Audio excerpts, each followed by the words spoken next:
All right, so today's topic is written up on the board. But before we get to that, let's discuss a business point. The business point is regarding your first paper. The prompts to the paper are going to be posted on Monday. And then next class, all we're going to do is talk about writing philosophy papers, what I'm looking for in papers. We can talk about the particular prompts I'm handing out. So I will post them to the Blackboard on Monday. I might email them out as well, just for simplicity. We'll see. So you'll have Monday evening, Tuesday, Wednesday, Thursday to read them over. Your discussion board post for that's due end of next Thursday is going to be about how to write a paper. It's going to be about this reading that I assigned called Guidelines to Writing a Philosophy Paper. So everything next week is going to be paper related. So therefore, going into writing your paper, you will not have, excuse me, it will not be the case that you've never seen a philosophy paper before. Also, next class, I will be showing some examples of papers on a prompt that I will not be assigning this semester, but I have assigned in the past, just to give you an idea of what a good paper looks like and what a bad paper looks like. So all of that will be what we're covering next week. Again, you have discussion board posts due on Thursdays. If you haven't gotten any of them done yet, take care of them now. I won't take off points for lateness. It's still COVID time. Give me 1 second.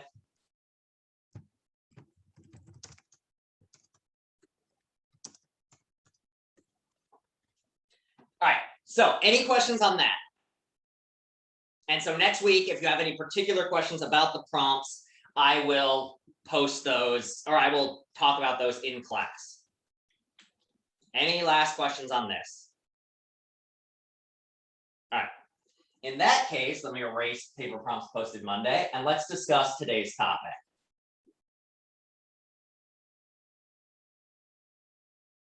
Today's topic is privacy.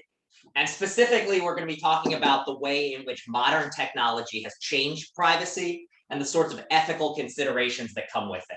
But before we do anything else, I just want to talk and define the term privacy and really analyze this thing, which we use a lot in our common sense everyday lives, but which is something which is kind of hard to define and is worth discussing. So first thing, what is privacy? And I don't mean this in I want like a technical definition. I just mean in your everyday life, if you say you have privacy, or if you say somebody has invaded your privacy or violated your privacy, what are you talking about? What is this thing, privacy?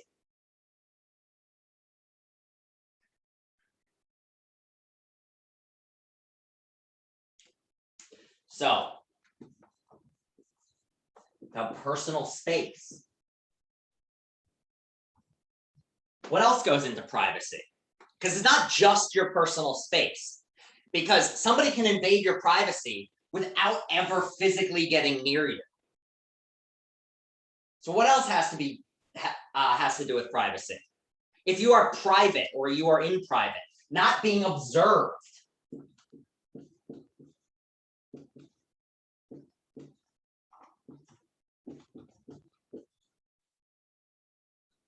So that's another part. It's about your personal space. It's about being free from being observed by others, but it's not just about being observed, because can you have your privacy violated by someone who's blind?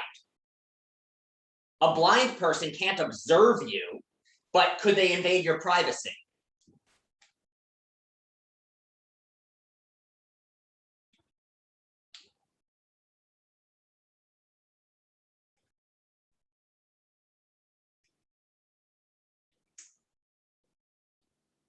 All right, let's try another way. Where is somewhere that you are private? Where's somewhere where you have a lot of privacy? Your room, your house. So yeah, privacy. And what is it when you're at your house that you have that you don't have when you aren't at your house? Part of it is not being observed by others. Part of it is you've got this personal space. But what else goes into this? When you're at home, who decides what you're going to eat for dinner? You do. When you are at home alone, who decides what time you're going to bed? You do. Exactly.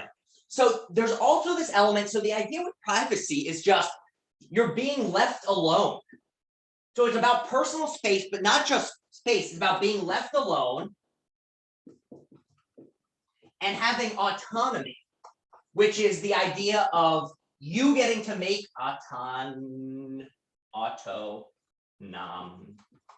you getting to make your own decisions. So yeah, this is what we mean by privacy. So where are some places where you don't have privacy? Public. So what are some examples of some public places? Yeah, work.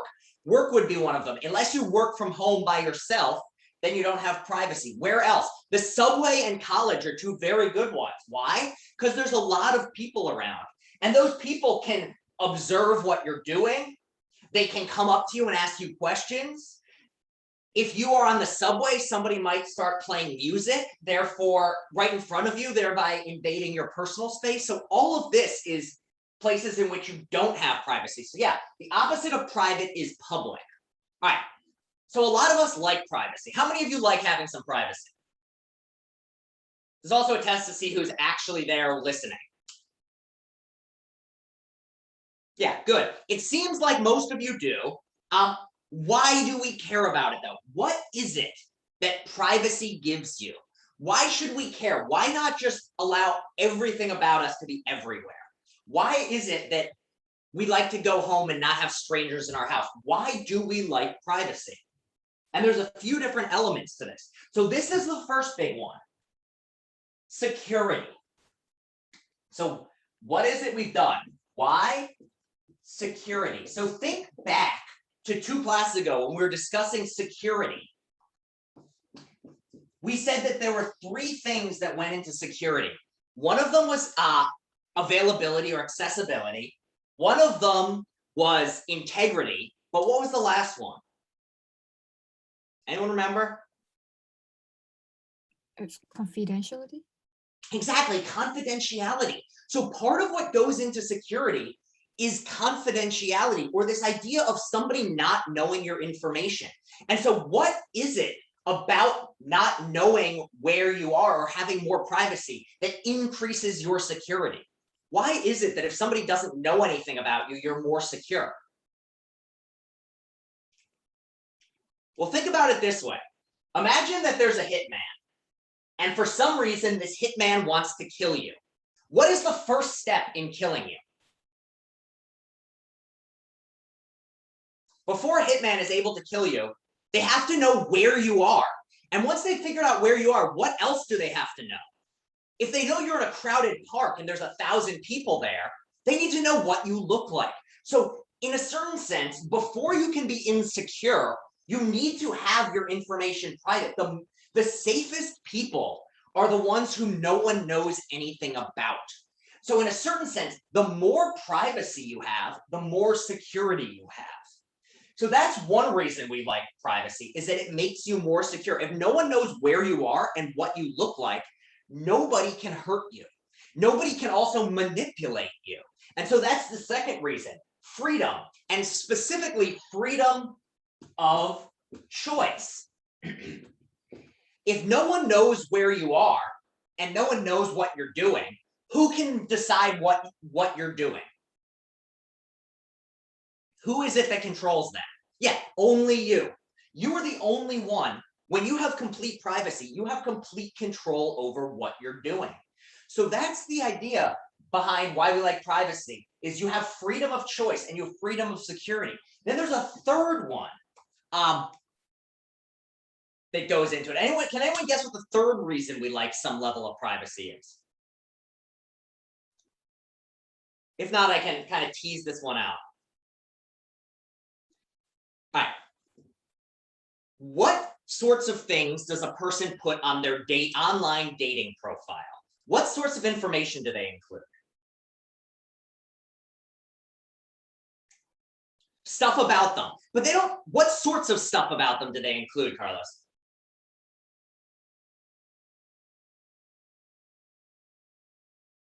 Relationship status is one, yes.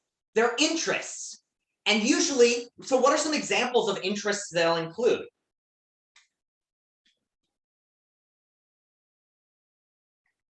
So what types of hobbies are we talking about here? You're all spot on, but I'm asking for, I want some, your favorite sports, what schools they go to. What are some things that a person doesn't include on their dating profile? Even if those things are true.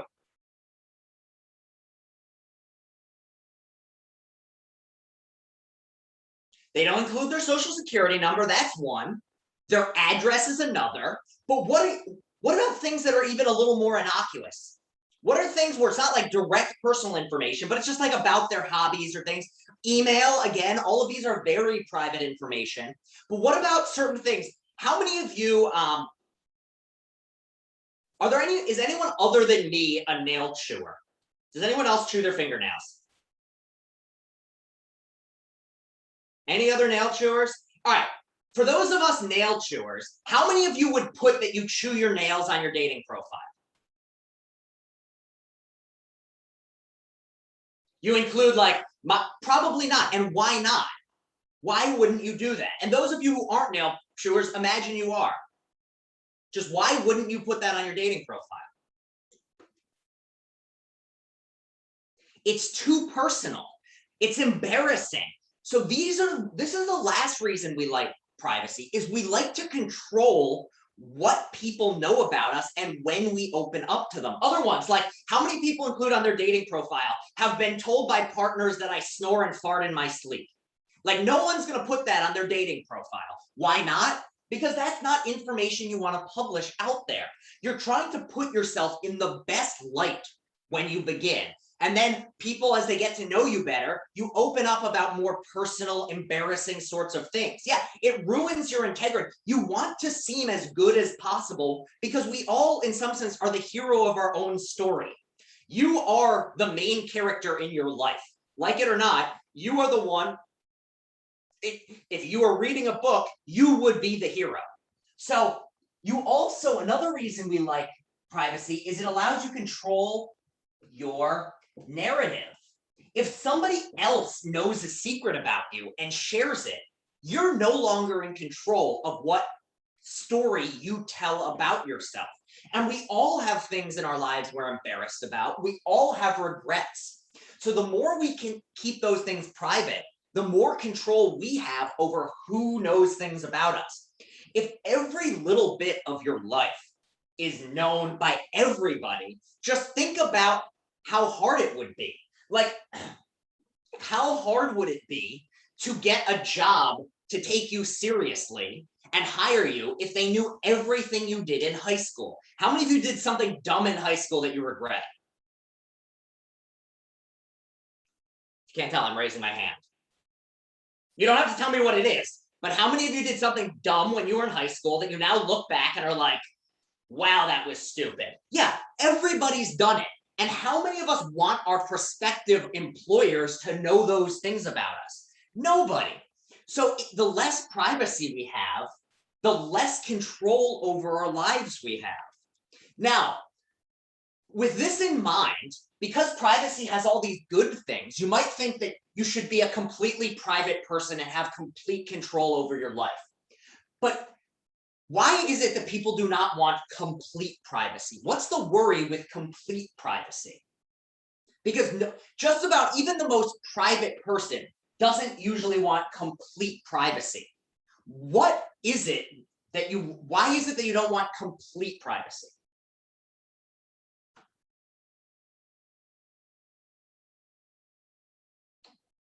Yeah, imagine what a completely private life would be.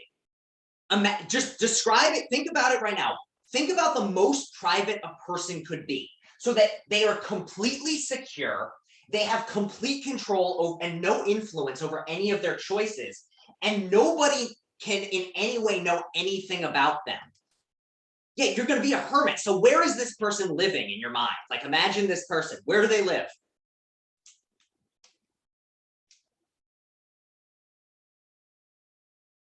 In a forest. Is there anyone else around? No, there's not.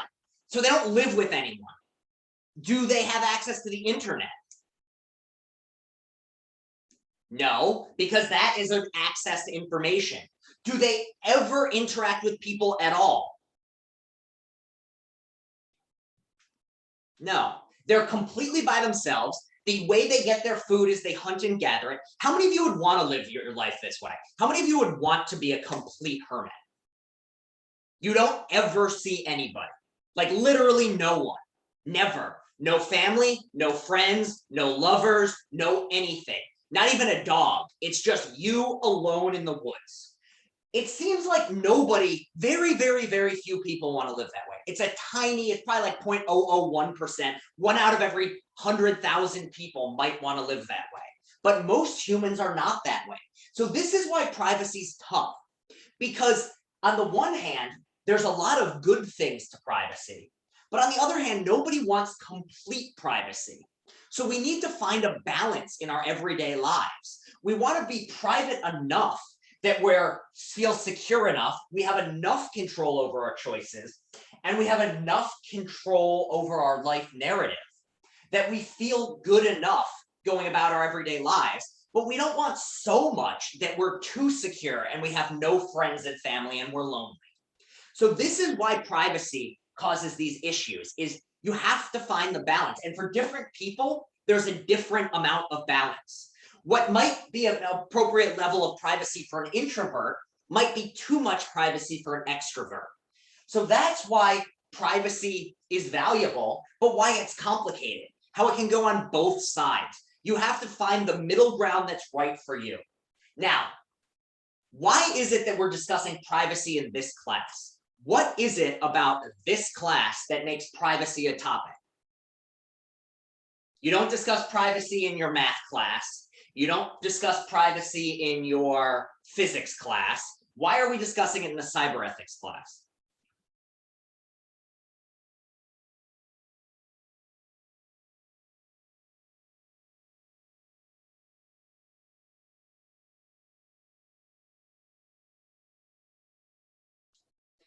It's crucial in cybersecurity. That's one of them, is you have to have a cybersecurity, and overlaps a lot with privacy. You need to make sure that information is private in order to stay secure. But within cybersecurity, is that the only way in which internet and computer technology interacts with privacy?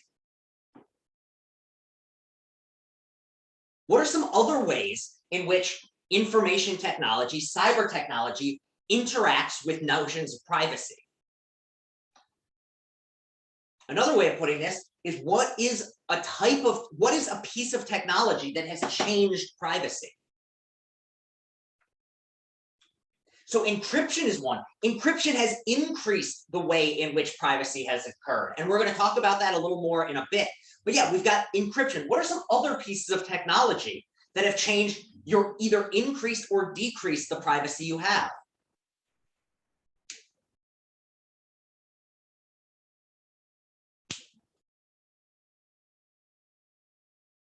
Home automation. So why is this a way that has increased or decreased your privacy? Because that is 100% correct. And by home automation here, we mean like those sort of smart devices that will set the correct temperature, or doors that can be opened, like garage doors that get opened with a little radio frequency, or a door you unlock using your phone. Why is all this tied in with privacy? Because they are collecting our personal data.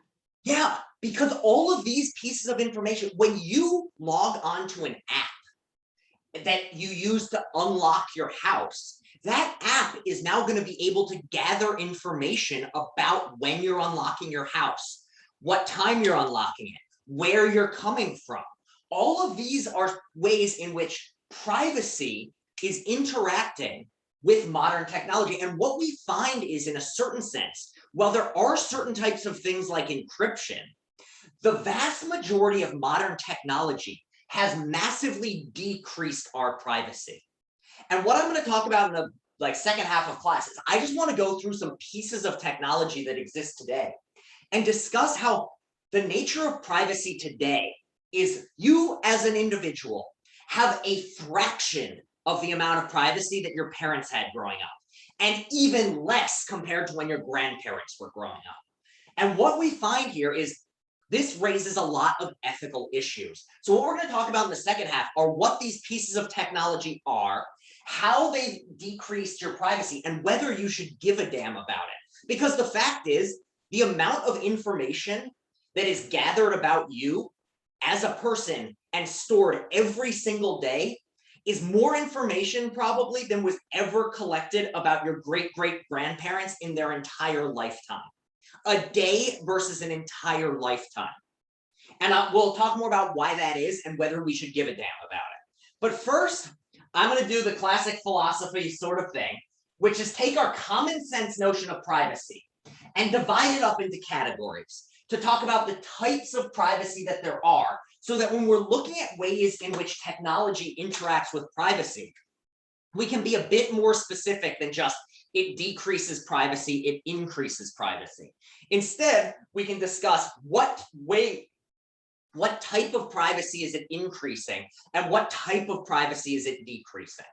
So to begin, I want to draw a divide here between natural and normative privacy. So what does it mean to say that something is natural? If you say it has all natural ingredients, or if you say the natural sciences, what is this notion of nature? And this is kind of a tough question to ask, but I'm going to wait until somebody gives me a poke at an answer here. If you learn that something is natural, what does that mean? Would you say it hasn't been messed with? It hasn't been messed with. Yeah, in some sense, it's just the way things are. So, when you go out into like pure, untouched, wild nature, when it's completely natural, things are just the way they were created. So that's what we mean by natural. This is just something that is the way it is. Now, normative is slightly different. For something to be normative, well, did we mention what a norm is earlier in the semester, NORM? I can't remember. If so, if not, does anyone know what this phrase norm means? So it's kind of time. So it's something that's been normalized, or it's a standard. And specifically, it's a type of standard that we follow that guides our lives. So in the sense of norms, what we're talking about are these unwritten rules that human beings follow, very often unconsciously, even if there's no punishment for not doing it. So for instance, you're in a class, imagine we're in person, you have a question, what do? You want to ask a question and be called on. What do? You raise your hand. Why? Because that's just the way things are done. That's a norm. One of the norms that we have in our everyday lives is a norm that says, if you have a question, raise your hand. It's the way things should be done. So in the notion of normative here, it's tied in with a should. So natural is just the way things are, or the way the world is. Normative is about the way it should be. So given this definition, what do we think natural privacy is? It's a type of privacy that you just have.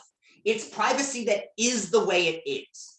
Normativity, or normative privacy by contrast, is privacy that in somehow is your right, is something you should have. It's something not just that you happen to have, but that you should have. So where is somewhere where, given this definition, where's somewhere where you have natural privacy? It's you're private and you're just by yourself and you happen to be alone, but there's no sense in which you've earned this or it's your right to have privacy there. It's rather that you are alone and you happen to be alone, and that's the way it is.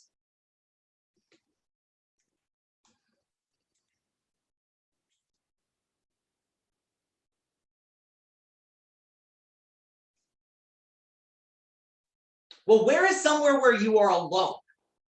But if somebody were to walk in, they wouldn't be doing anything wrong. So at home, but if I were to just show up in your room, would I be doing something wrong? Like if I just knock, knock, and just opened your door, would I be doing something wrong? Yeah, I would be doing something wrong. So that is actually, your room is a place in which you have normative privacy. It's somewhere you should have privacy. It is your right to privacy there.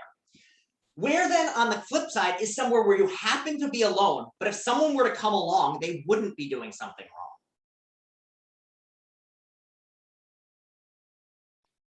wrong. A park, yeah.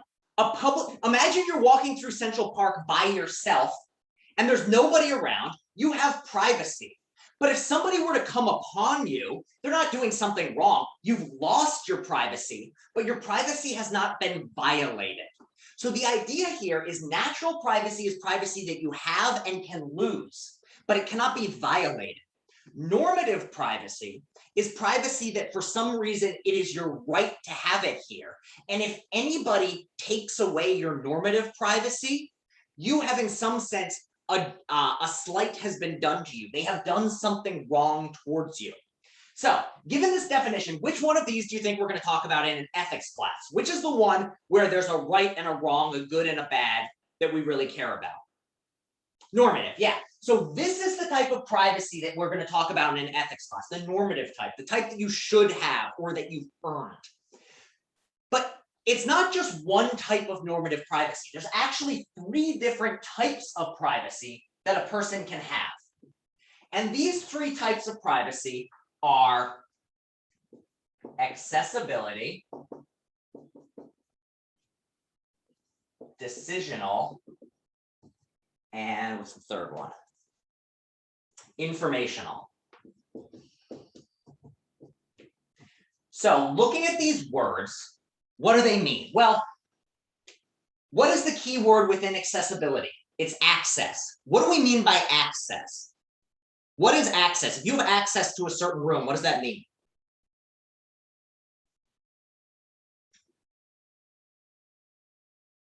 You have permission, but you have permission to do what? You're allowed to enter. That's the key, what Kevin said. Accessibility is about entering, but you can also have access to a person. If I say, I'm not going to be accessible this week, what does that mean? If your professor sends an email and says, I'm sorry, I'm not going to be accessible for the next few days, what does that mean? They're not available. If you were to send them an email, would they respond? Yeah, you can't contact them. They won't get back. So given what this is what access means and accessibility, what do you think accessibility privacy is? If you have a lot of accessibility privacy, what does that mean?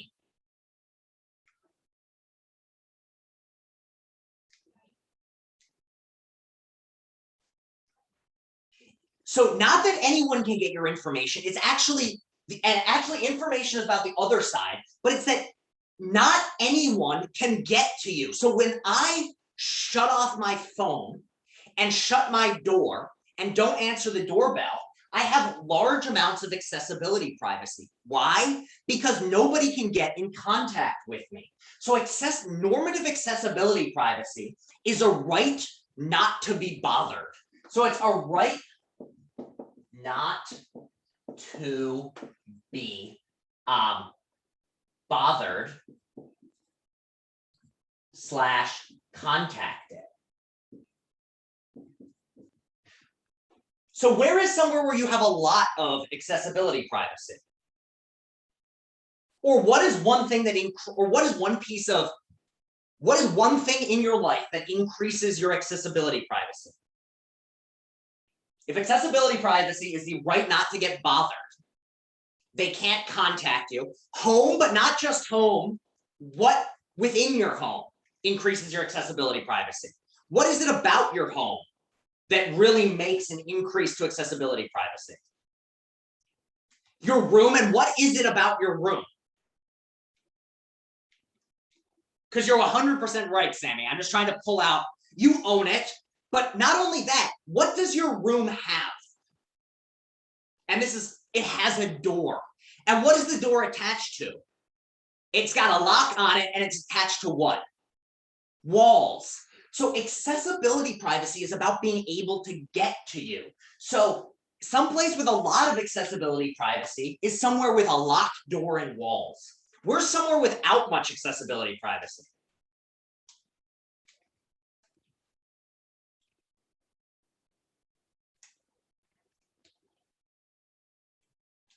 a classroom, because there's lots of other students around who can ask you questions, who can interact with you, who can poke you with a stick if they really want to. So yeah, that's the notion of accessibility privacy. Let's go to informational privacy. What is information? What is, and this is a hard term to define, but when someone is talking about information, what do they mean? When they say they have the critical information, what does that mean?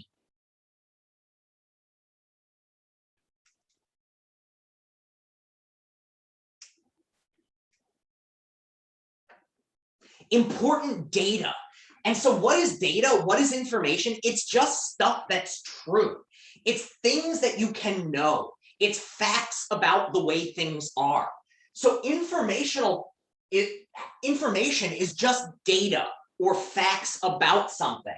So given this definition, when do you have informational privacy, or what is informational privacy? If you have a lot of informational privacy, what do you have a lot of?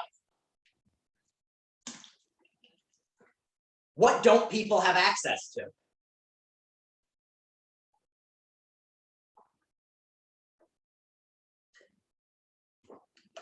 Your personal data, exactly.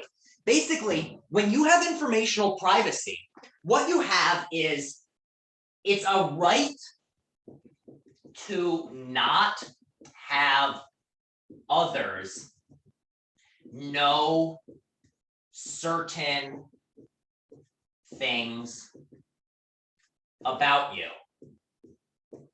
So informational privacy is about not everyone having access to your personal data. So you can see how accessibility privacy and informational privacy are not the same thing. So let's imagine this. Imagine that you had the same bedroom you have today in the same apartment you have today.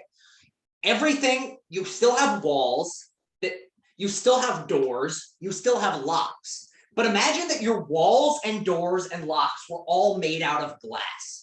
What is the major difference in this situation? Can anybody actually contact you any better than before if everything, your whole house is made out of glass? So it's transparent.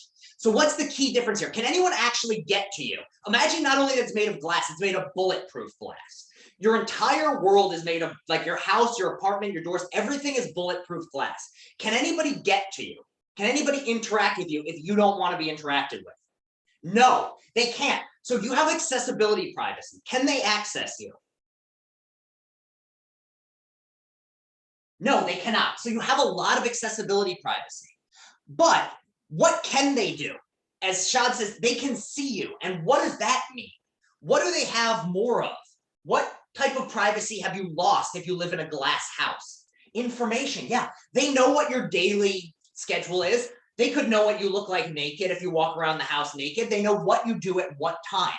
So you can see how in this case, you might not be accessible, but people can have information to you about you. A flip side would be one of, like, right now, most of you have well, none of you have your camera on right now. So I can access you because you're here on the Zoom call, and I can ask you questions, but I have very limited information about you. I know what your name is, and maybe I see a picture of you, but most of you, I know nothing more than your picture and your name and what you've said in previous classes. So you, in this case, have pretty low accessibility privacy when you're on this Zoom call, but you have quite high informational privacy. So does everyone see this difference here between accessibility privacy and informational privacy?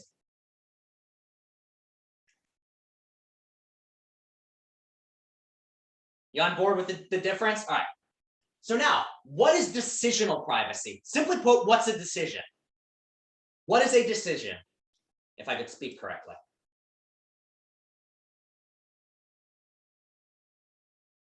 To say yes or no.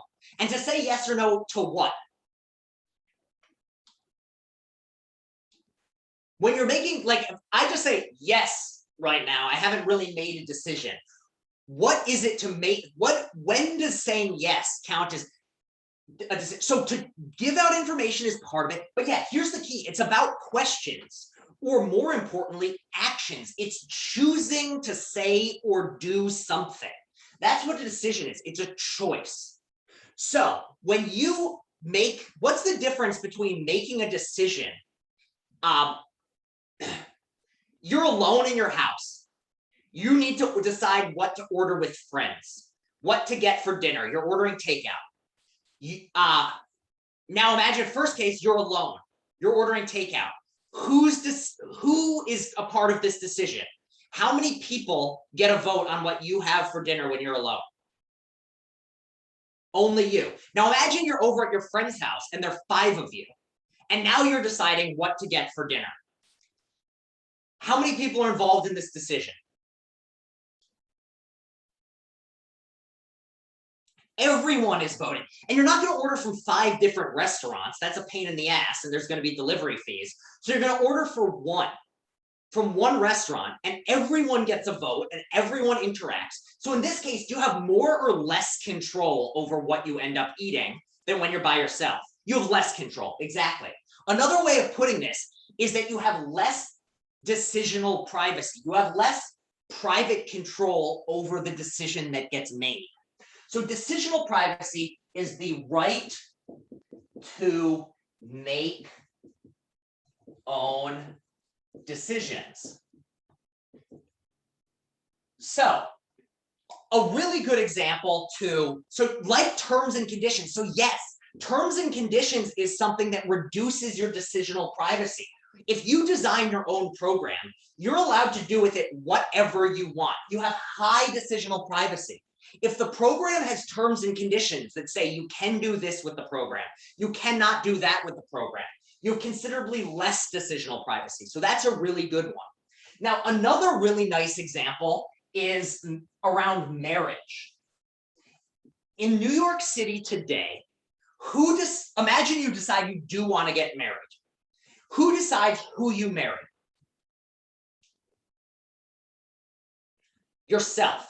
Now, how many of you have watched Game of Thrones or know about more ancient societies or have know something about like medieval Europe? Okay, arranged marriage, exactly. And there's still a place in the world with arranged marriage. In an arranged marriage, who decides who you marry? Your parents. So in our modern world, who makes the decision? You do. It's your choice. You have high decisional privacy around marriage. In a previous society, or in some societies today, any society with an arranged marriage, you have considerably less decisional privacy. Your parents are the one who make the decision. And again, you can see how decisional privacy comes apart from the others. So it could be the case that if you live a very, very sheltered life and you rarely go out, not many people know anything about you, so you'll have high informational privacy. But if the reason you don't go out is because your parents don't let you go out and they make all your choices for you, you have very low decisional privacy. So you can see how all of these come apart. So does all of this make sense? What we're interested here is the types of privacy, the right to not be bothered that we have, and the degree to which one has a right not to be bothered. The amount of decisional privacy, the right to make your own decisions, and how much right you should have for others not to be influencing your choices. And then informational privacy is how much of a right do you have over who gets to know what about you? Who gets to know where you were born, what your birthday is, what you look like? What right do you have to control who gets in that information? And what right don't you have to that? So does all of this make sense? Of just what these 3 types of privacy are. All right, let me take a sip and then we're going to move on. Does anyone have any questions at this point about any of this just general privacy stuff before we turn to the technology side of things? All right. I'm going to leave, what do I want to leave up here? I'm going to erase this. And then I'm going to write up the 3 types of privacy, just so we can refer back to them. The accessibility, decisional, and informational. And I'm actually going to start with informational. So just so we have them up here on the board to refer back to. Informational decisional accessibility. All right. I now want to talk about pieces of modern technology that have fundamentally changed the nature of privacy. And specifically, I want to talk about the piece of technology, what it is, how it works, and then how it has either increased or decreased these different types of privacy. And then ask questions of, is this okay? Because the fact is, the amount of normative privacy you can expect, the amount that you think you should have, has decreased fundamentally. So I want to start off with a classic case that really illustrates how much things have changed. Cookies, what are they? What is a cookie? And I don't mean the type your grandma makes. I mean, she makes this type too, but not with sugar and flour. What is a cookie? How many of you have gone to a website? Yeah, it's basically, here's how a cookie works. Here's you at your computer. You're on your laptop. You access a website. So say over here, you go to Amazon. When you go to Amazon and you access Amazon, you produce a small piece of information that then gets stored by Amazon. This piece of information includes such things as your IP address. What else is stored? What other thing? It's a very tiny, tiny little file that just contains some basic information. Anyone know what else is on this cookie? And it's called a cookie because it's like the crumbs that you leave behind when you eat a cookie. What else is on here other than your IP address? Anyone know? Port. What other things? Time. The time that you access it will be on it. What are some other things that might be on here? Well, what else is going to be is what page you're looking at, how long you're on the page, and where you came from, like how you accessed it, like what other website you came from. How you got there. Now, why does this matter? What is this information doing? Who cares if they know your IP address, what time you're accessing, what page, how long you're there? What difference does it make? Yeah, so this information is now getting stored. So Amazon now has in a file somewhere this information about you. Yeah, so it also say, yeah, that's tied in with IP address. Is physical location tied into that IP address? So it'll be geolocated. It'll also include like where approximately you're accessing it from. So why should you give a damn about this? Every time you go on a website, this information is tracked. Every single time they are collecting this information about you. Why does this decrease your privacy? Why does it matter? So just think about it for a second. What is it? Why does it matter if they know these things?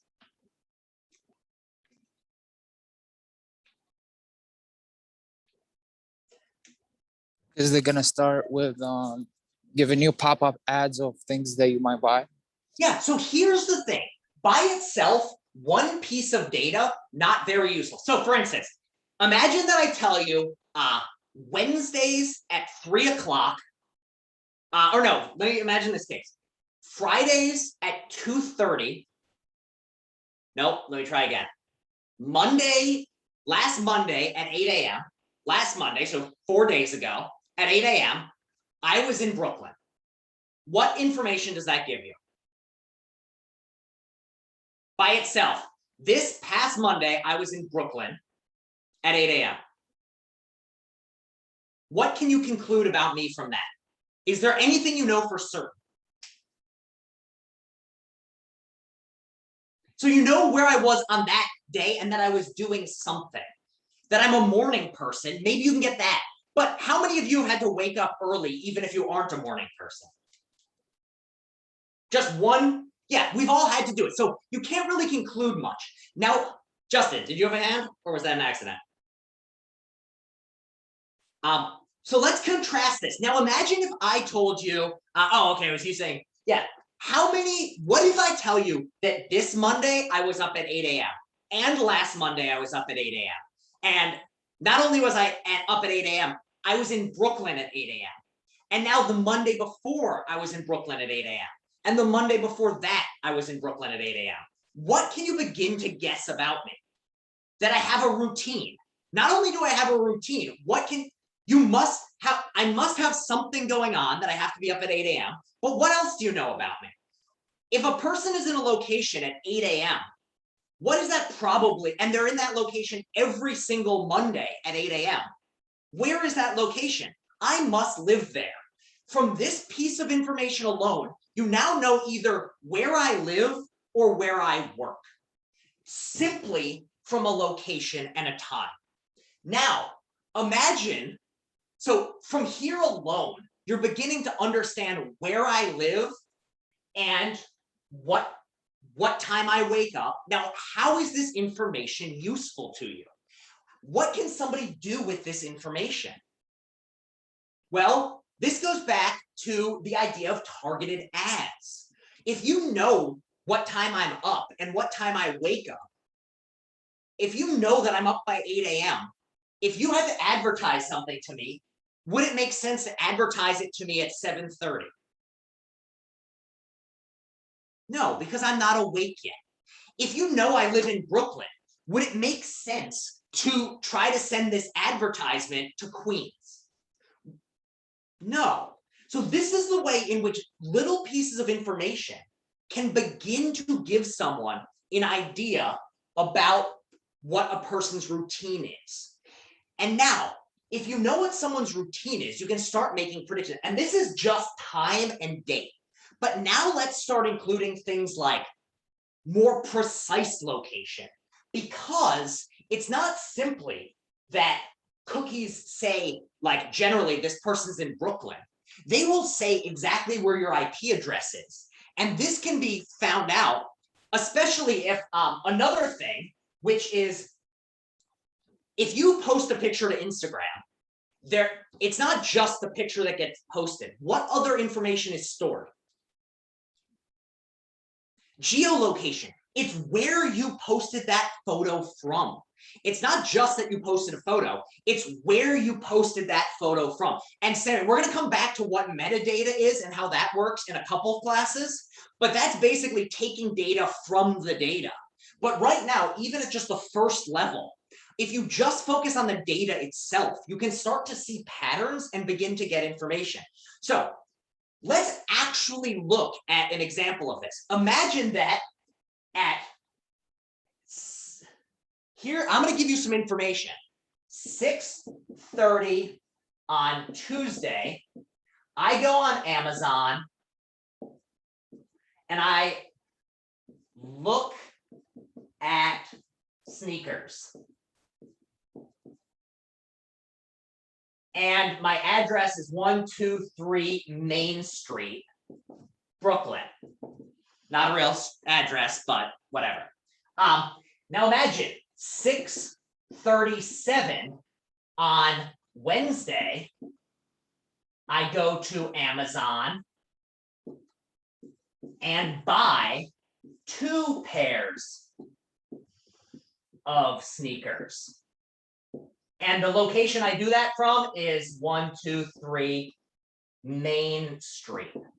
Now, imagine that later on, say on Thursday at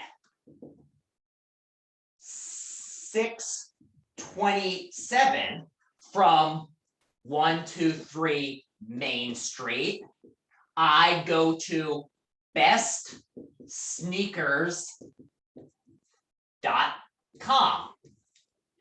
What do you now know about me from this information? Tuesday at 6:30, I went to look at Amazon sneakers from this location in Brooklyn. On Wednesday, I bought 2 pairs of sneakers from Amazon from the same location. On Thursday at 6:27, from the same location, 120, that's supposed to be a 3. I went and looked at bestsneakers.com. What do you know about me now from just this information? What is some data you can gather? What are some conclusions you can draw? I like sneakers. You know one of my interests from just this. What else do you know about me?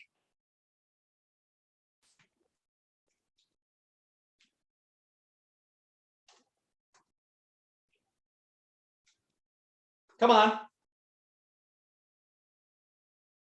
I most likely live at this location, 123 Main Street. Yeah, I probably live there because I'm doing my internet shopping from this place. Let's say these are all PMs too. What else now do you know about me?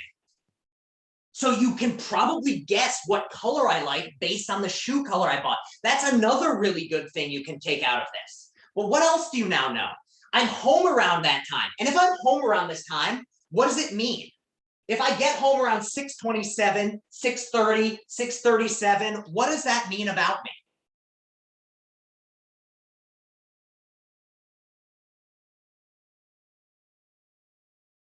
Why would a person suddenly be getting on their computer from their house at around 6:30 every night?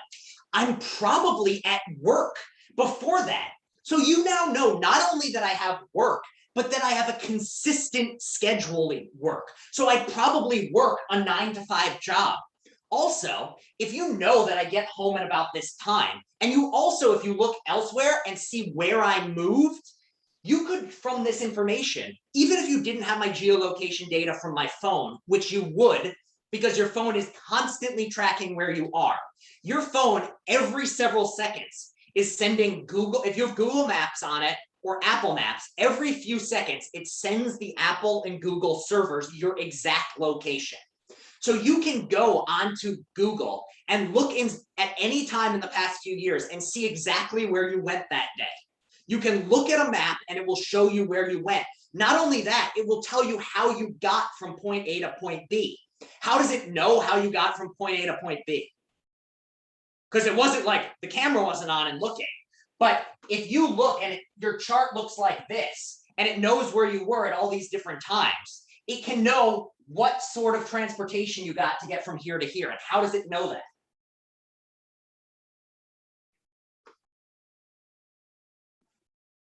The time it took, exactly. If it took 15 minutes to get 3 miles, how did you get there? You're driving or you're in a car. If it took 1 hour, 15 minutes to get 3 miles, how did you get there? You walked, exactly. So now you know, based on this, what else can you guess? If you see that it took me 15 minutes to get 3 miles, what do you know about me now?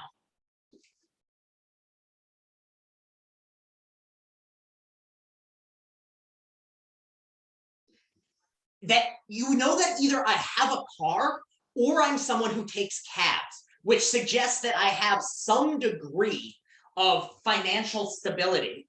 Either way, either I've got enough financial stability to own a car or I've got enough financial stability to spend money on cabs. That right there is just coming from here. So are you beginning to see how through very, very basic data about a person, you can begin to get an understanding of who this person is? This computer system that tracks this stuff now knows what time you get home from work, where you live, what your interests are, what your favorite color is, what mode of transportation you take home, how you spend your free time, what your daily routine is. You go online as soon as you get home. All of this is just coming from cookies. So do you see how very, very basic information is now being used by these companies to get a picture of who you are?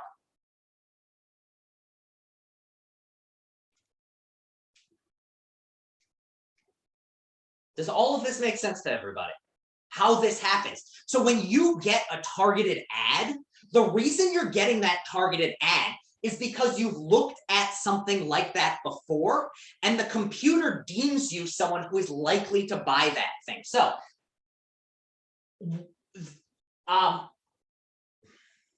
before I actually, before we talk about the exact mechanism by which targeted ads happen, let's just discuss this way in which cookies and these different types of privacy. So, do cookies decrease your informational privacy?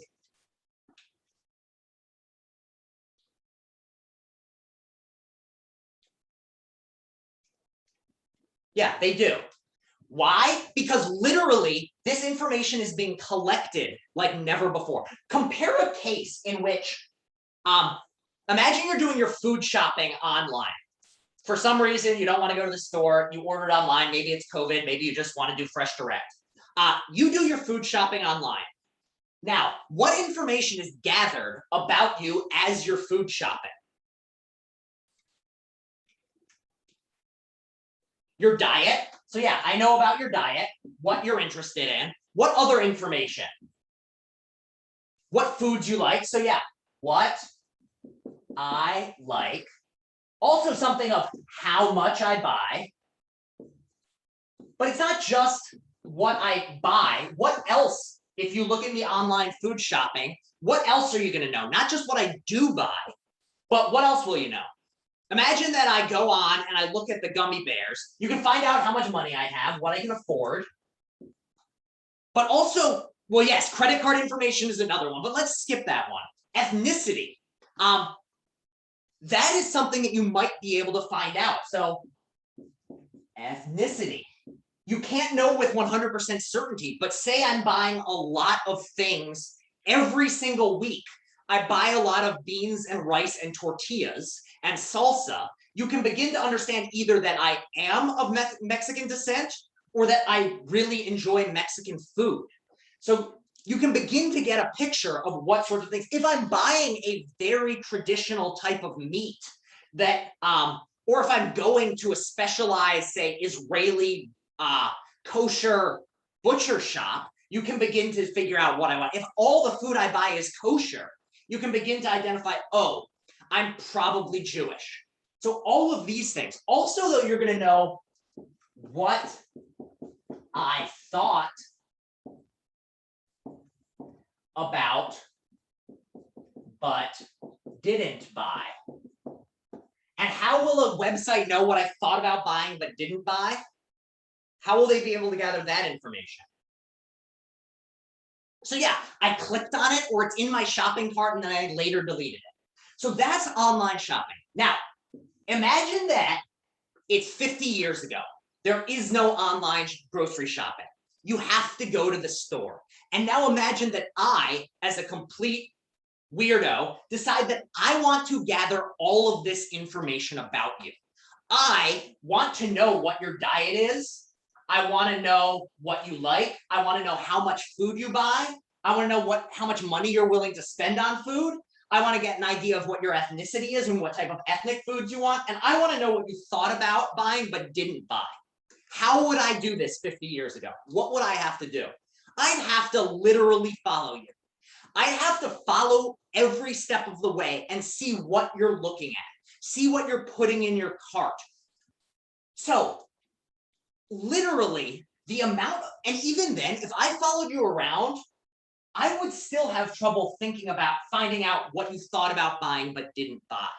Because I might see, you're going to be glancing around, and unless you stop and like pick up the box of, or the bag of gummy bears and then go, yeah, I don't need that. I'm not going to know that you thought about it. Most of the time, it's just going to be you glancing around and then like maybe pausing for an extra second, but I can't be certain. So the amount of information with your food shopping that you gather through cookies, any type of shopping, is more than would have been able to be gotten by a stalker who followed you around on tiptoes 50 years ago. So the amount of informational privacy you have now is the equivalent to if you had every second of every day had a stalker following you. That is a shocking decrease in informational privacy. Now, is it just your informational privacy that goes down though? Is it just that now companies, anyone with this information has huge access to your information? Or do decisional and accessibility privacy go down as well? So think about it this way. With cookies, So decisional goes down. Yeah, let's talk about decisional. How come decisional goes down? What is it about cookies that make decisional go down?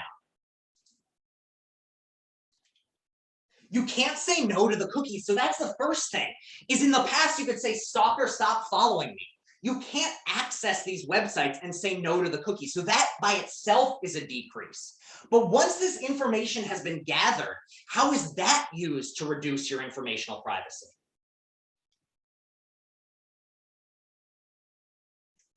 Sold to third parties. Wait, say that again. Say it. It's sold to third parties. Like it's So it can be sold to third parties. So another thing is you no longer have control over who gets this information. So it's not just that you have a lack of control over this information being collected.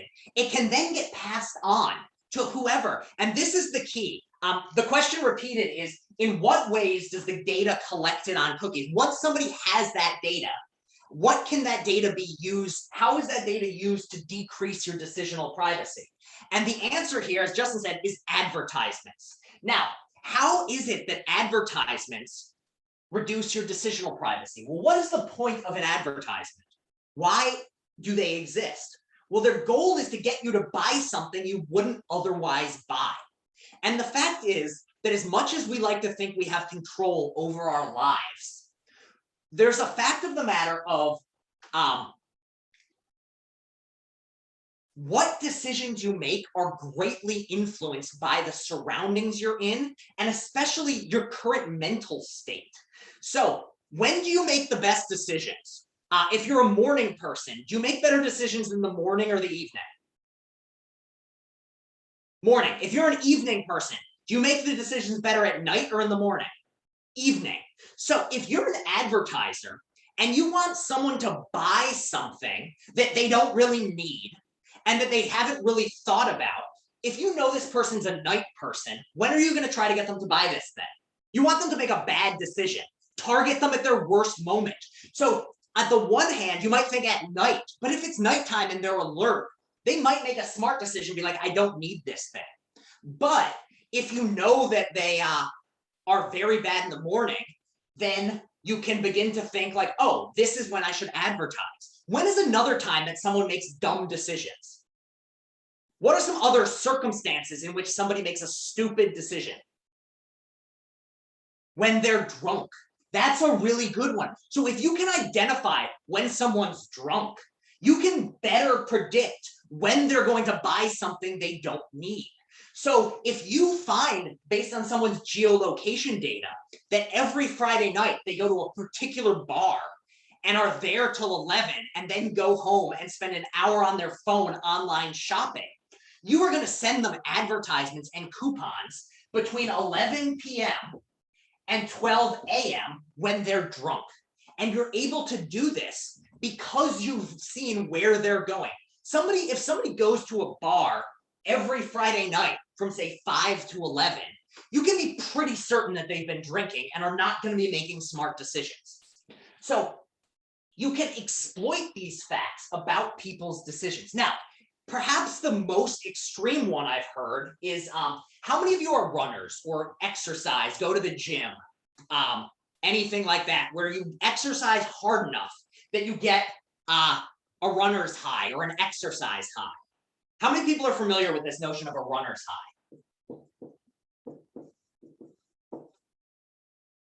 Have people heard of this? Yeah. So anyone want to explain what it is? It applies to running or any type of exercise.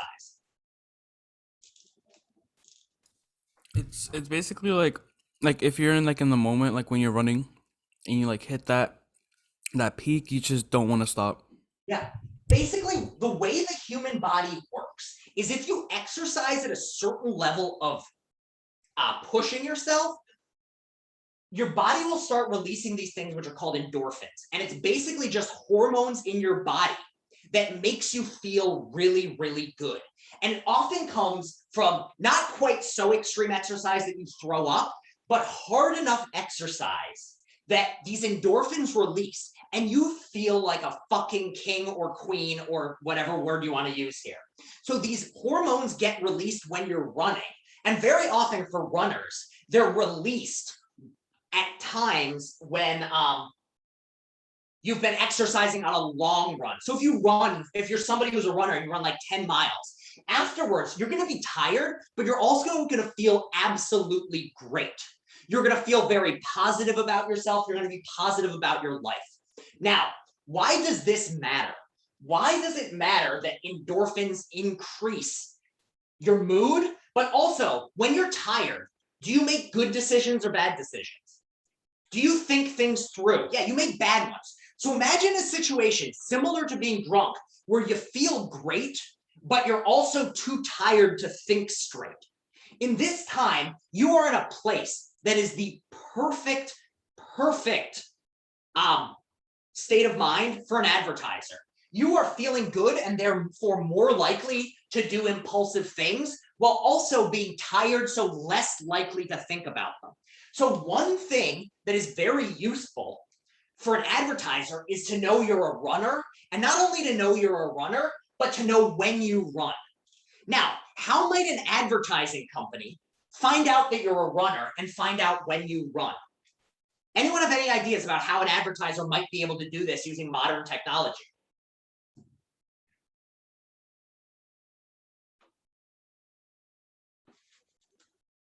I don't have one on my watch, on my wrist right now, but what might be on my wrist in another world? A smartwatch. And what does a smartwatch collect? What are some of the information that a smartwatch collects?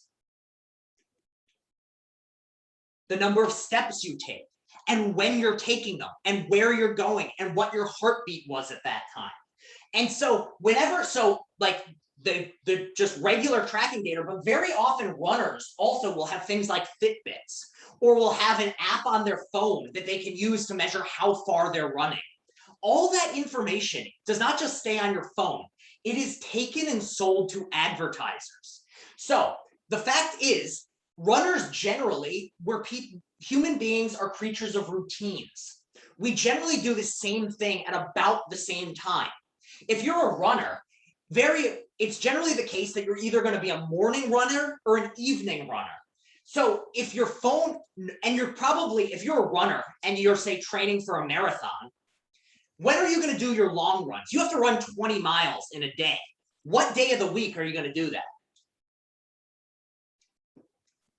Are you going to do it on a Friday after work? You've just worked 5 days. It's now, no, you're going to do it on a day off. You're going to do it on the weekend or whatever day off you have.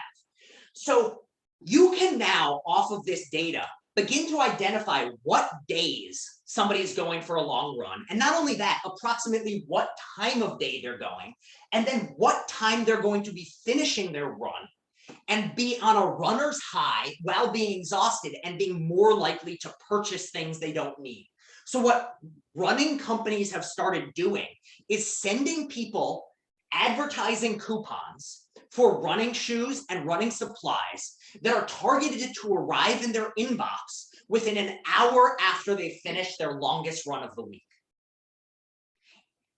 That is the way in which cookies reduce decisional privacy.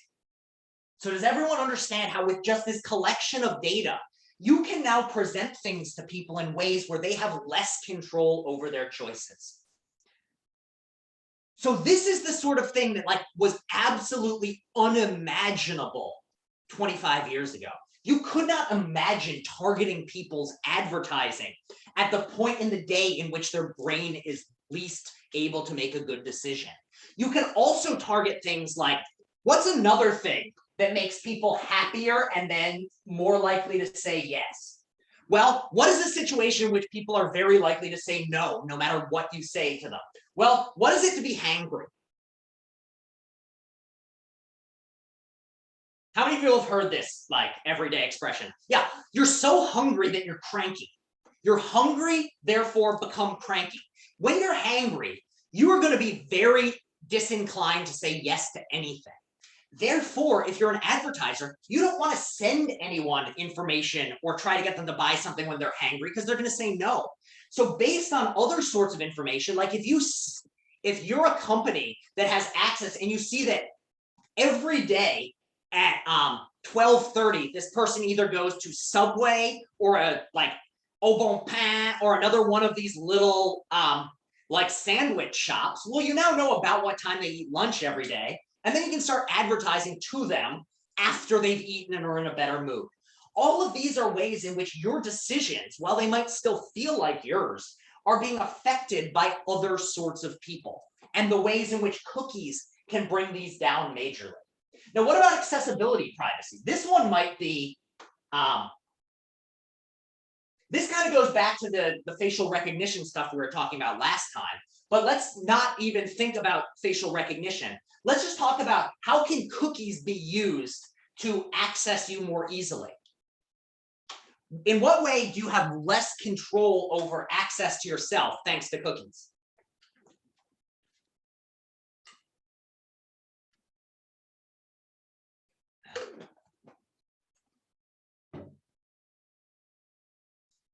Well, remember what I said about, imagine this is your, here's the question. All right. The question is going to be, with cookies, how is your accessibility privacy decreased? Why is it that you have less control over who has access to you, thanks to the extreme use of cookies by everything internet related?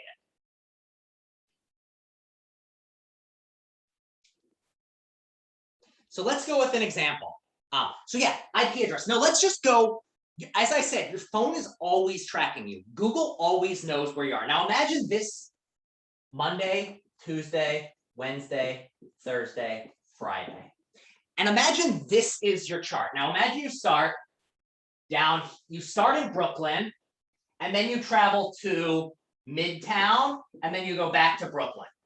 Then on Tuesday, Brooklyn to Midtown, and back to Brooklyn. And you take the F train here and the F train back. F train here, F train back.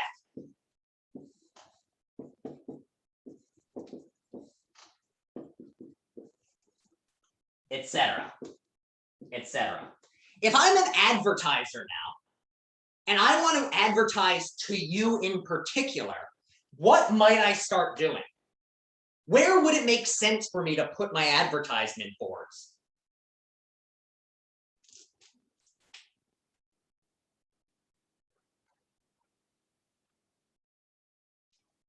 On the F train. And so right now, this is kind of far-fetched because a company is not going to be advertising to you in particular on the F train. But as we're going to talk about in a few classes, what can they start to do? How can they start to determine their advertising based on this? Well, based on what? The fact of the matter is that different neighborhoods have different socioeconomic levels. And people in different socioeconomic levels generally have different interests.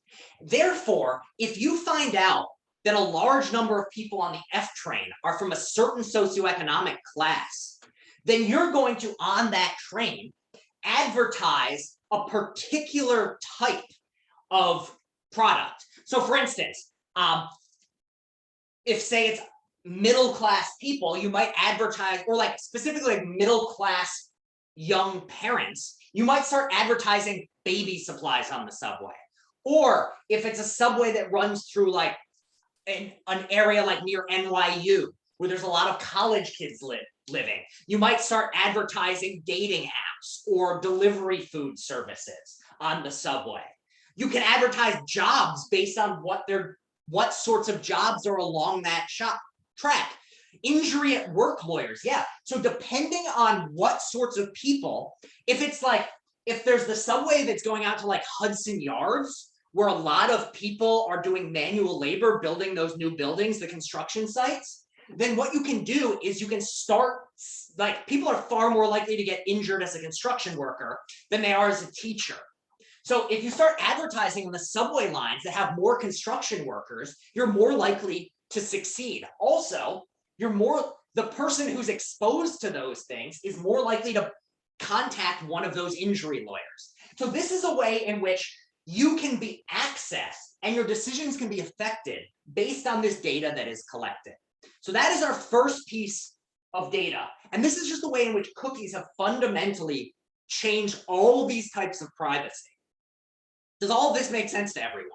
How something is innocuous when you read like, oh, I've agreed to cookies. Now, how many of you are troubled by this fact? How many of you are at all worried by the amount of information that is being gathered about you constantly? So first off, serious question. How many of you knew this is the level at which you're being tracked constantly? I mean, yeah, it reminds you of Ex Machina because, yeah, this is the direction we're going. Shad, is that a question or no? Okay, yeah. So the thing is, though, we often think like I have no privacy, but the degree to which we're affected begins to get a little bit creepy. It begins to get a little bit odd where like you don't have a choice. If you want to engage in the modern world, all of this information is getting gathered about you. All of this information is out there. And a lot of people, like, we're so used to it that it can be hard to really even care about these things just because we know in some sense we're constantly being tracked. But the fact is, like, we are more and more and more being like, even though we seem to have more and more control over our lives because we now have access to the internet, which gets us access everywhere. On the flip side, we have less direct control over our lives. So if you're somebody who values your personal freedoms and values control over your personal narrative, you have to be aware of just the ways in which these things happen.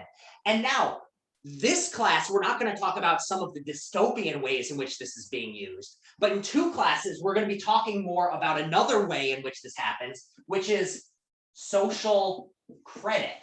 And it's not fully up. Are people familiar with this notion of the social credit system? Have people heard of the social credit system? So what is the social credit system? Well, first off, where is it getting implemented? Slowly but surely. In China. It is currently being implemented in China. And what does it do? What is this social credit system? How does it work? Well, basically, the social credit system takes all of this information that's gathered in different places and gives you a score. So if you pay your credit card bills on time, that goes into your score and it goes up. If you like certain Facebook pages, if you say, like someone who's known to be a left-wing politician in or someone who has on their, if you're in China and you're an ex-Chinese, or let's say you're a Chinese citizen and you don't have access to Facebook, but imagine someone makes a mention of Tibet and you give it a thumbs up on your social media, this is going to make your score go down. So the idea is, and we're going to talk more about this in a couple weeks, but the basic idea is taking the information gathered on cookies and then giving you a score. So let's say you're then a B. And if you're a B, that might impact such things as what loans can you get? What houses will they let you live in? Whether or not you will be allowed, if your score is so low, you might not be given a passport. And all of this is possible because of the information that is being collected in these ways. And so we're going to talk more about the implications. But I just want to say, on the one hand, we're all kind of used to the fact that this data is getting gathered without thinking down the line of what is this being used to do. Another way is this information being gathered is not just able to influence, it's not just being used by advertisements. Who else is gathering this information about you and using it to affect your decisions? Who has government and politicians. So how is it that conspiracy theories and things like that are so able to get off the ground? Why is it that conspiracy theories are getting believed more and more than ever before? Well, who is more likely to believe a conspiracy theory, generally speaking? So there's no trust is a big part of it. But also, if you want someone to believe a certain conspiracy theory, are you going to target it at someone who you think might? So imagine this. I want to get somebody to believe that the election was stolen. I want someone to believe that Donald Trump was the rightful winner of the election and that Joe Biden stole it from him. who am I going to put my resources into trying to convince? Someone who leans Republican or someone who leans Democrat? You're going to target the Trump supporters. And how am I going to find out who the Trump supporters are? Imagine, I mean, the obvious way is, do they say, I like Donald Trump? But even if someone doesn't like Donald Trump, how can you more accurately predict, even if someone's never said they like Trump, based on what sorts of things they follow on social media? If they follow a group that says something like the Freedom for Texans or something like that, you can guess that they're probably more likely to like Donald Trump. In an extreme case, are they wearing a Trump hat? But even without that sort of data, and here was the big thing. Do people remember, this came out, Cambridge Analytica. This was a few years ago during the Trump, the information came out. Do people remember what the phrase Cambridge Analytica? Daniel or anyone else who remembers it, what was Cambridge Analytica? I think it was like this consultant firm that the Trump administration, like they pay them to give them data, and they like design a whole like program in order for him to get elected, like a whole. Yeah, basically that's a good description. I'm just going to fill in the details a little bit, but it was basically this consulting firm who got access to Facebook data. And what they did with this access to the Facebook data was this was during Trump, they sold this service to the Trump campaign before Trump was elected president. And what they did is they identified people who, this was before Trump was like even known as a very likely candidate to become president. The campaign hired these people to identify factors through people's social media that indicated that they were likely to be swayed by Trump's message. So basically, what this company did is they looked at large amounts of Facebook data, and we're going to talk more about this in a couple of weeks, but they were able to predict based on somebody's likes and what groups they were a part of, who their friends were, is this person the sort of person who might be willing to vote for Trump if advertised to in the right way, or is this person a hopeless cause? Then they identified the ones that were somewhat likely to be swayed and started presenting advertisements at them that were deemed likely to sway them. So because, and this was only possible because of the amount of information that is gathered by Facebook. This company got access to anybody's Facebook data, that anyone who agreed to it or any friend of anyone who agreed to it. They used this big data set to identify these people are likely to be Trump voters. Therefore, we will advertise at them. Therefore, we are going to reduce their decisional privacy. In so doing, increase the likelihood that we are going to get a large number of people voting for Trump. And we're going to talk in future classes about how the same sort of thing can be done, not by a consultant firm hired by the Trump administration, but by a foreign government posing as American citizens to try to get people to do things that go against their best interests. So all of this is possible because of the amount of data that gets stored. So what I'm trying to do here is, on the one hand, I kind of feel the same way that Justin and others do, of just like, I don't have privacy. But I really want to hammer home when even though that's our gut feeling in a modern world in which everything's tracked, we often don't pause and think what the downstream effects are and the ways in which this information, because it's being collected like never before, allows for conclusions. And we'll be talking about big data in a few weeks, and allows for things that are genuinely unfair, or that if you actually thought, like, nobody wants to come along and say, I love the idea of the Chinese or Russian government directly influencing US elections. Nobody's going to come out and say that. But the existence of cookies and the existence of gathering Facebook data and the way in which advertisements interact with those things are able to allow foreign governments to impact each other's elections. I mean, the US government impacts elections worldwide in the same sort of way, through Facebook, through mass media. It's just that because Facebook is so dominant in the United States, it's very easy for other nations to influence our elections in mild degrees. I'm not saying like the election is rigged by Vladimir Putin. I'm just saying that a Russian government group can start to put pressure on how American citizens vote for their president. And that's now possible because of the internet and because of cookies. And we'll be going into more details in later classes on how this works and how it's possible. But that's the general idea. I'm just trying to hammer home that even if on first glance, you're like, whatever, I don't have privacy, pause for a second and ask yourself, well, what are some of the implications of this?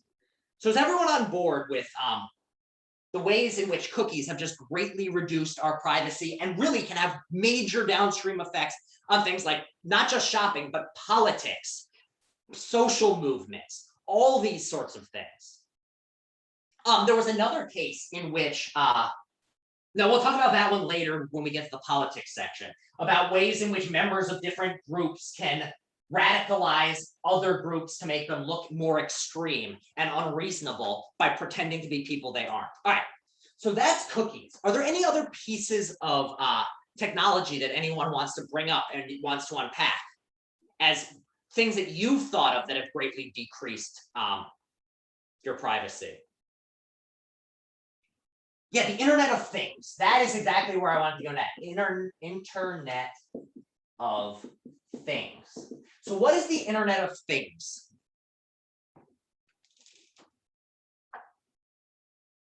What? Devices that are connected to internet. Yeah, it's basically any sort of little device that is now, that used to not be connected to the internet and now is. So what are some examples? Well, Roombas. People know what I mean by Roombas, those little electronic vacuum cleaners. Thermostats are another one.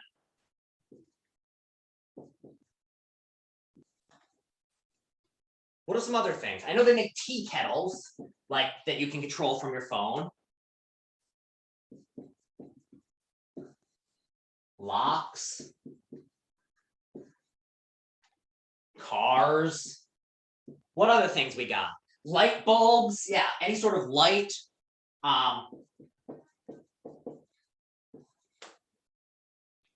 What other things? Your air conditioning, that's a good one. Now, why does this matter? Well, this kind of ties back in with cookies. Why does all of this information matter? Well, it's just helping them collect a picture of who you are. So when you agree to use here's another good one. This isn't the Internet of Things, but it's another sort of thing in which data is collected and you don't quite know what's being done about it. 23andMe. What is it about? So what can I know about you? So when a Roomba zooms around your house, it's not just vacuuming, it's connected to the internet, and everything it's doing is being sent to a database. Why does that matter? What does the Roomba now know about you? Or what data might they have about you from this Roomba? The layout of your house. Now, why does this matter? What is the layout of your house related to? Imagine that the Roomba zooms around and all it cleans is a 5x5 space. What do we know about this person? Yeah, you know how much money someone has. If this person is going a 5 foot by 5 foot space, this person is relatively poor. If this is a 500 by 500 foot space, we now know this person is loaded. So this is the way in which something as innocuous as a Roomba gathering this information is just helping to paint a picture of who you are. And again, the more we know about who you are, the more we as advertisers, we as politicians can target you to make decisions that help us as opposed to helping you. What about thermostats? If you've got an electronic thermostat, what information can you gather about a person from that?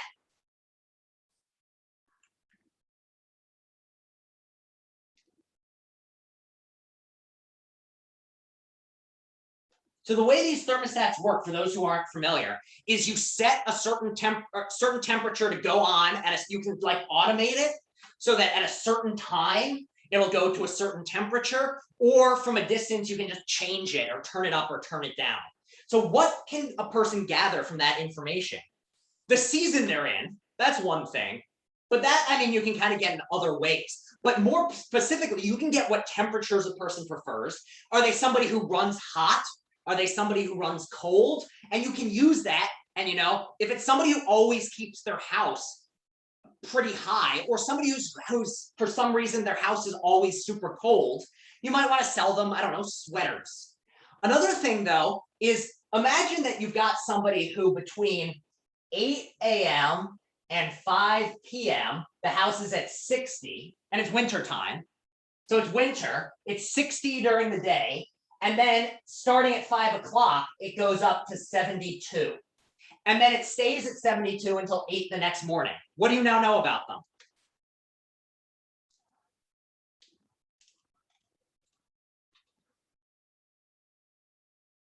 What can you predict about a person? If it's 60 degrees between, yeah, what time they're at home?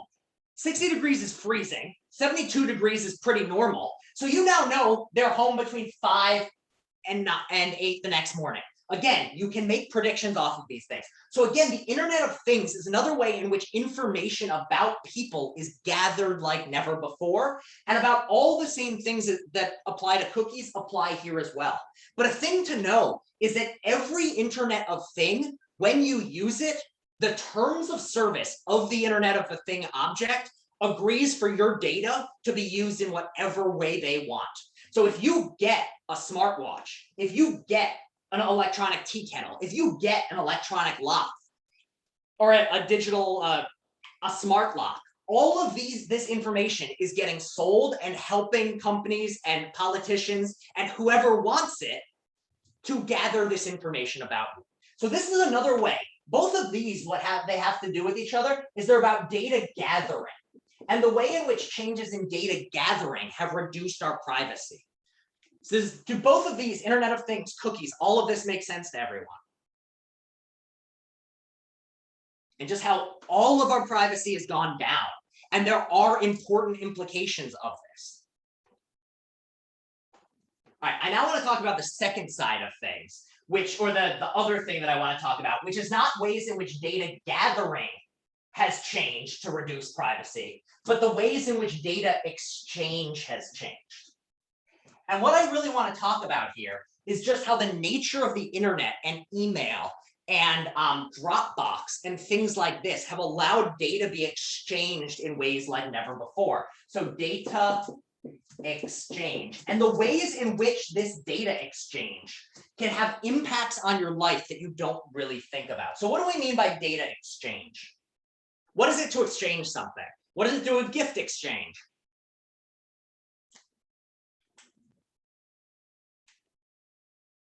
Yeah, you give something. That's all it is about giving things in return. So data exchange is just the giving and receiving of data. So how has the nature of data exchange changed in the past 25, 30, 40 years? How is most data exchanged now? Versus, let's go to the year 1950 versus 2021. What is the major difference? Yeah, 2021, we exchange things over the internet. So let's just go with something as simple as a paper. You turn in your paper to me now, how? You have a paper due in 2 weeks. How will you turn it in? Blackboard. If it was 1950, how would you turn it in? Physically, yeah, you'd hand me a piece of paper. Now, why does this matter? Why does it matter that it's physical versus digital?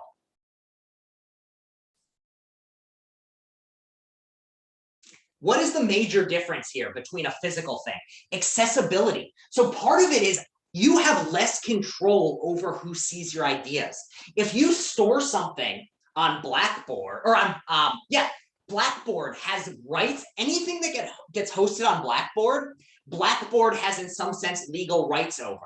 So if you wrote a book and posted it to Blackboard, there's a legal gray area where Blackboard might be able to sell your book and make money off of it. That's the sort of way in which you have a lot less accessibility privacy because things are being exchanged digitally. But what's another major issue? How many of you have worked at an office of some sort?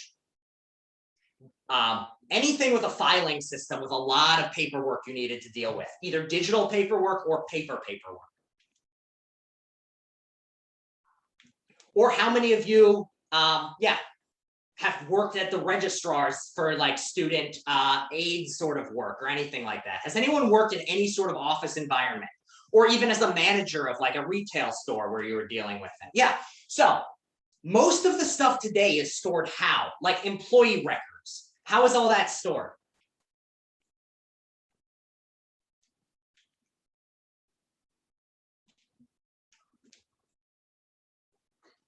So it's either online or it's in a filing cabinet. And this is the key difference. In 1950, it would have had to have been a filing cabinet. Nowadays, it's mostly digital. And what's the major difference here?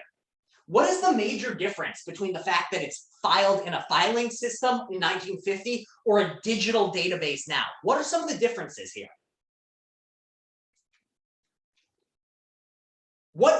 First off, so that's a big one, is it takes up a lot less space. That is a huge deal. Why does that matter? Why does it matter that digital things take up less space than physical ones? How is that relevant to your privacy? Think about it for a second.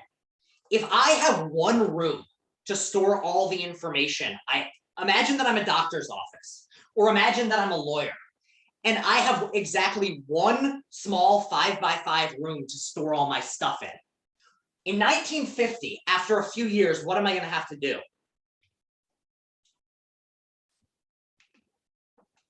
If I'm keeping all physical paperwork, after about 5 years, if I'm a doctor's office and everyone's filling out that little form, what's going to happen after about 5 years? I'm either going to have to look for a bigger place. Say I can't afford a bigger place. What am I going to have to do?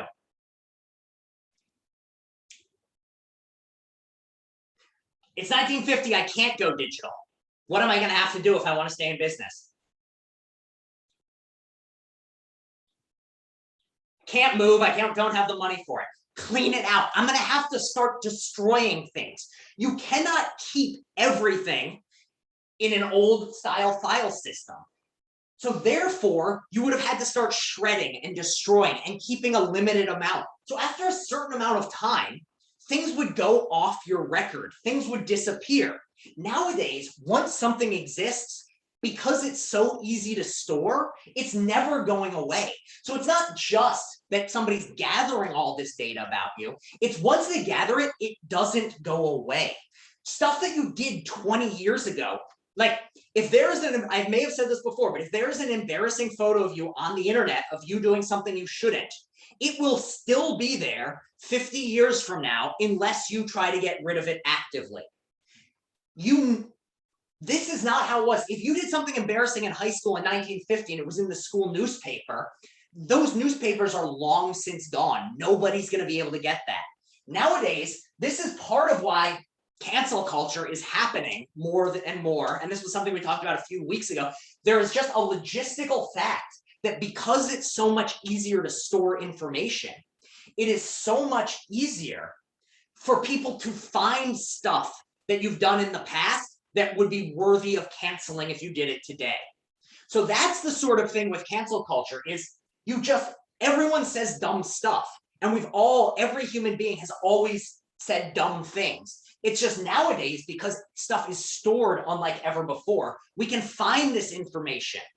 You may have said something really stupid at age 18 that at age 40, you really wish you hadn't said. 1950, no one would have ever found out about it. You just chuckle that you did such a dumb thing.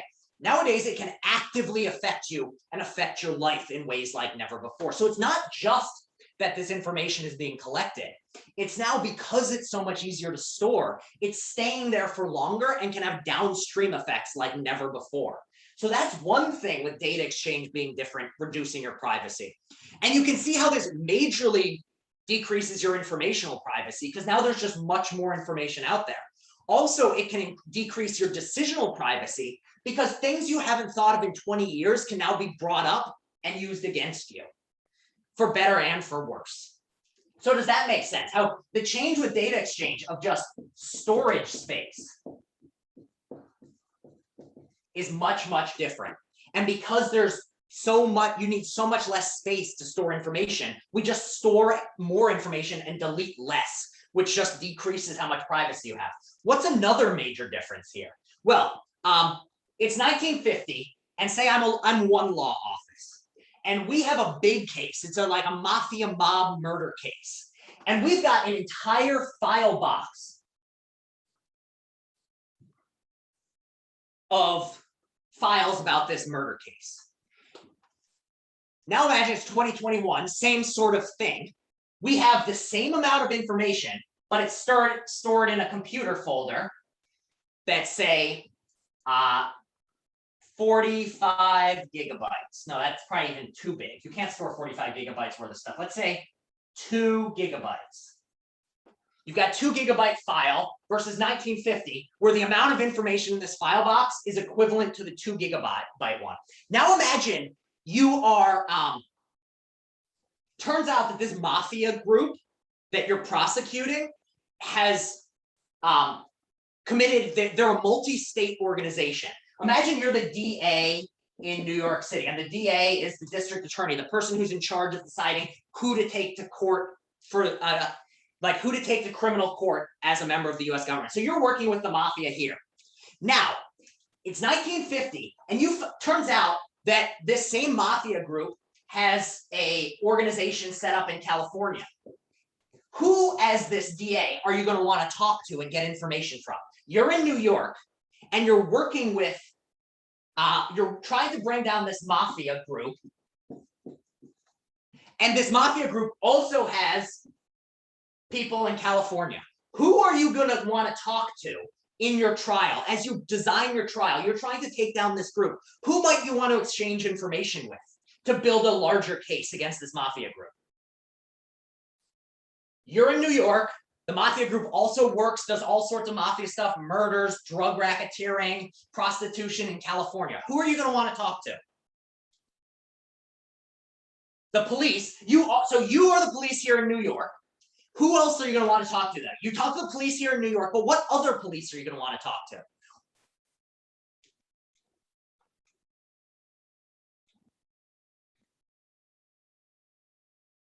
Come on. Yeah, you're going to want to talk to the police in California. Why? Because they're going to have more information. And in fact, they're going to have another box that's just as big with just as much information. But what's the issue in 1950? They have 2 gigabytes worth of information. We have 2 gigabytes worth of information, and both of us have them in boxes. It's 1950. What's the problem? Yeah, you got to physically get this box from one place to another. Imagine the same thing is happening in the year 2021. Instead of a box, though, you have a 2 gigabyte file folder. The California Police Department has a 2 gigabyte file folder. What can they do?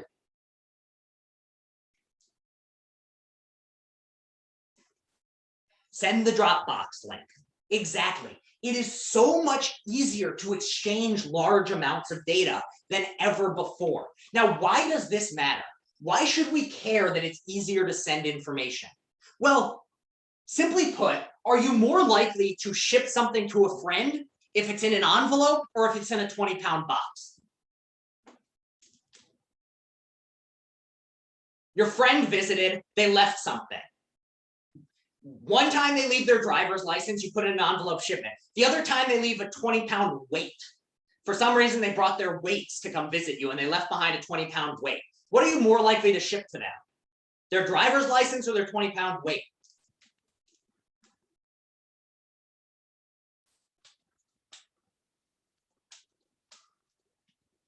The license, because it's cheaper and easier. And that's the key. The easier it is to send something, the more likely it is to get sent. And also, the faster it is to get sent. Now, why does this matter? Well, it matters because of one thing about privacy that we haven't said yet. Privacy is relative. Now, what is it for something to be relative? I may have asked this before. When you say something is relative, what does that mean? The opposite of relative is absolute or objective. What is it for something to be relative?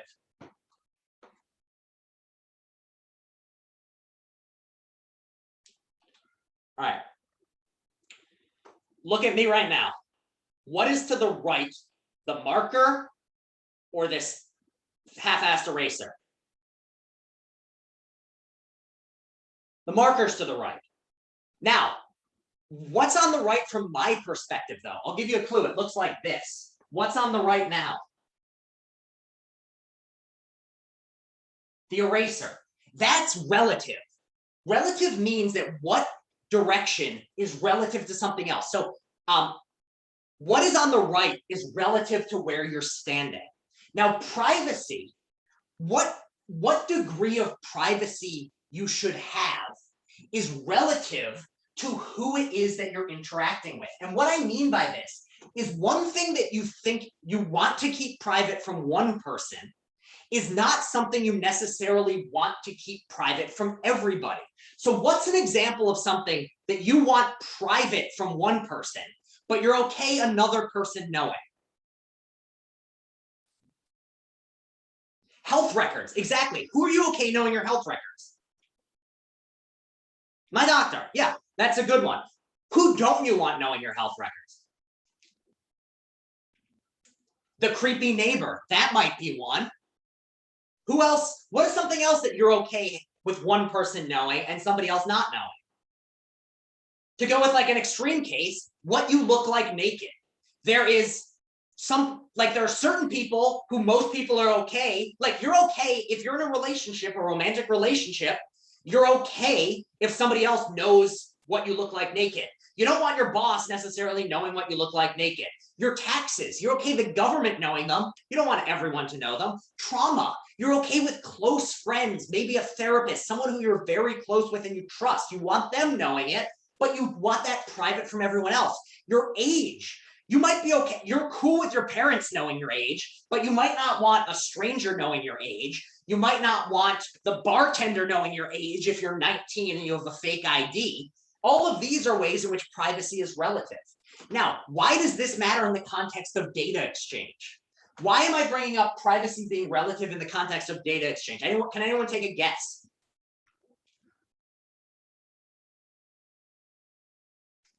Well, simply put, the easier data is to exchange, the more likely it's going to end up with somebody who you didn't want to have it in the first place. And the easier data is to exchange and talk to each other, the more likely it is that somebody who you don't want having that information is going to get it and going to be able to use it against you in ways you might not like. And the easiest way to show this is by considering insurance companies. So let's just, life lessons 101. How does insurance work? How does insurance work? You can think of it kind of like a bet. How many people feel, and again, insurance is something that is complicated and scary, and I didn't know until very recently the exact mechanisms behind how it works. So does everybody understand the mechanisms? Or if I don't get a yes from everyone, I'll talk for a second about how insurance works. Okay, so we've got a kinda yeah, but basically here's the idea. Most of your time in your life, things are going smoothly. But every once in a while, shit hits the fan. Now, for most of us, when shit hits the fan, we do not have the money necessary to get ourselves out of that situation without it causing major issues. So for instance, 9 years out of every 10, I do not have a major injury. But when I break my leg and need surgery, what do I need to get that surgery? Money, money, money, money. And when we're talking, like if you get in a car accident and need major surgery, like if you get like spinal damage or something in a car accident, we are talking $100,000 worth of medical expenses. How many of you have $100,000 sitting around in your house right now? How many of you could just, if you had gotten $100,000, needed $100,000 surgery and rehabilitation, you could afford to pay out of pocket? Yeah, very funny. Thank you. Nobody has this much money laying around. Rather, at best, we maybe have, most people have maybe $1,000 extra a month laying around if something comes up. So what does insurance do? Basically, the way insurance works is you pay the insurance company a monthly fee. And the idea is that if you give them, say, $50 a month.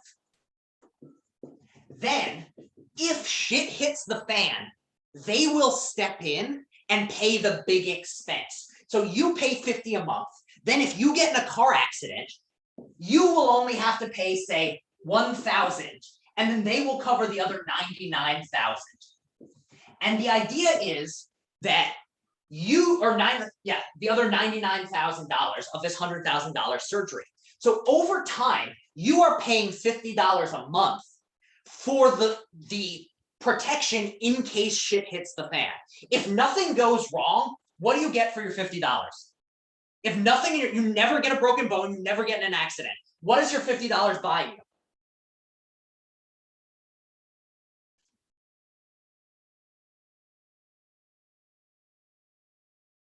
Nothing. Exactly, Scott. If you don't get unhealthy, you are literally just giving the insurance company money and getting nothing in return except having to fill out some paperwork. But you're willing to do that because when shit hits the fan and you owe $100,000, it's much better to, over the course of a few years, have paid $5,000 for the chance of this $100,000 big payoff than it is, because look, losing $50 a month for nothing sucks, but it's not going to ruin your life. But if you don't have insurance and you have to pay $100,000 out of pocket, your life and your children's lives are ruined. That's the way insurance makes money. Now, an insurance company wants to insure people because somebody who never gets sick is just giving the insurance company money. But somebody who gets sick a lot, the insurance company is having to pay money in response. Who does the insurance company want as their clients? Healthy, safe people, or sick, dangerous, like sick people with dangerous lifestyles? Exactly, Daniel. Insurance companies want healthy people. They want healthy people because a healthy, unrisky person is just going to be paying the money every month, and it's going to be a low risk. So why does this matter? Well, now let's talk about this.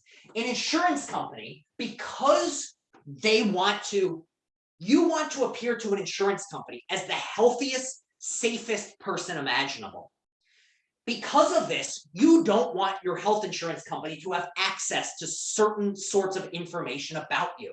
So what is information about you that you wouldn't want your health insurance company to have?